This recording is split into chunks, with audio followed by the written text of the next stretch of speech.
Um estudo realizado pelo Ministério da Saúde em 2021 aponta que 6,4 milhões de crianças no Brasil possuem excesso de peso e, desse número, quase metade já com obesidade infantil.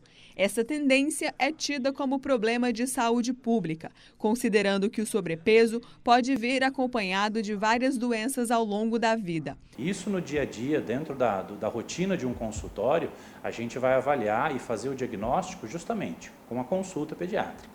Então, na consulta, a gente vai avaliar a história dessa família, com a anamnese, com a história dessa criança, vai fazer o exame físico e depois as medidas dessa criança, que a gente chama de antropometria. Com as medidas, a gente vai ter peso e estatura dessa criança. Definindo peso e estatura, eu consigo calcular o IMC dessa criança, que é o índice de massa corporal, que é justamente a relação de peso e estatura.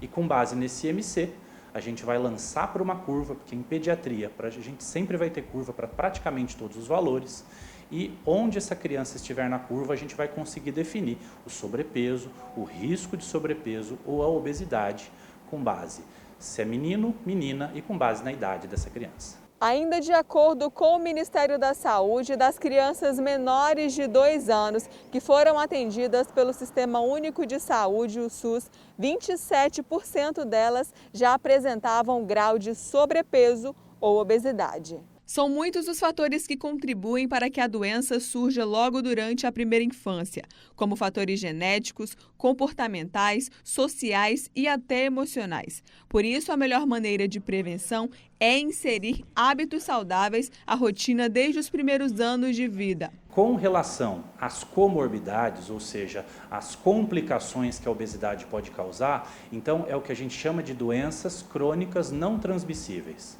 né? Que seria o quê? A hipertensão, as alterações do colesterol, o diabetes, começando, né, com a intolerância à glicose, a resistência à insulina, problemas ortopédicos, então problemas de cabeça de fêmur, o joelho tortinho, o pé plano, dores em membros inferiores, problemas psicológicos, então aquela criança ansiosa, às vezes depressiva, porque sofre bullying na escola, às custas do sobrepeso, do excesso de peso. Enfim, a obesidade nunca, na maioria das vezes, né, ela não vai vir sozinha, ela vai trazer outras repercussões. Um dos maiores obstáculos para o tratamento adequado é a resistência dos pequenos aos alimentos saudáveis, mas a nutricionista dá dicas para tornar as refeições mais atrativas. Uma boa estratégia é estar levando essa criança às compras, né, com os pais, está mostrando os alimentos. Muitas crianças nem conhecem determinados alimentos,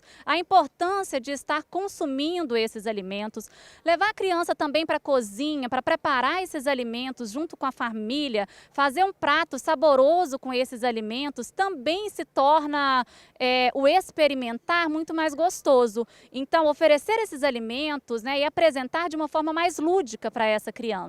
Mas além da alimentação, é importante que as crianças queimem a energia do dia a dia através do movimento. É importante entender que todas as crianças, elas podem praticar atividades físicas. Então a criança ali, ela já pode ser inserida numa atividade como um balé, um judô, artes marciais em geral, vai ter as escolinhas de aventura, que são ótimas opções. A musculação infantil, que traz muitos benefícios, né? Inclusive a gente tem ali, falando de musculação infantil, dentro do próprio site da Associação Brasileira de Pediatria. Então, são inúmeros os benefícios, só que é muito importante em qualquer uma dessas atividades que os pais escolham um professor, um treinador que esteja apto. Cada criança cresce ao seu modo e o acompanhamento é fundamental.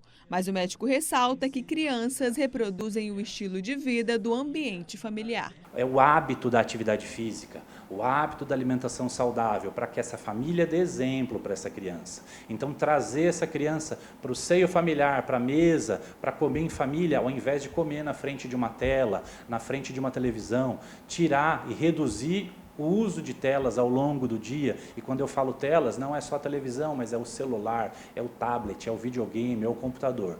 Então, a criança vai muito pelo exemplo. Então, a gente tem que atuar na criança e também nos pais, nos irmãos, para que a gente consiga realmente, ao longo do tempo, de uma forma lenta, corrigir esses hábitos para realmente diminuir o risco ou até mesmo corrigir essa obesidade, fazer com que essa criança, ao longo do tempo, esteja dentro de um valor normal para a idade.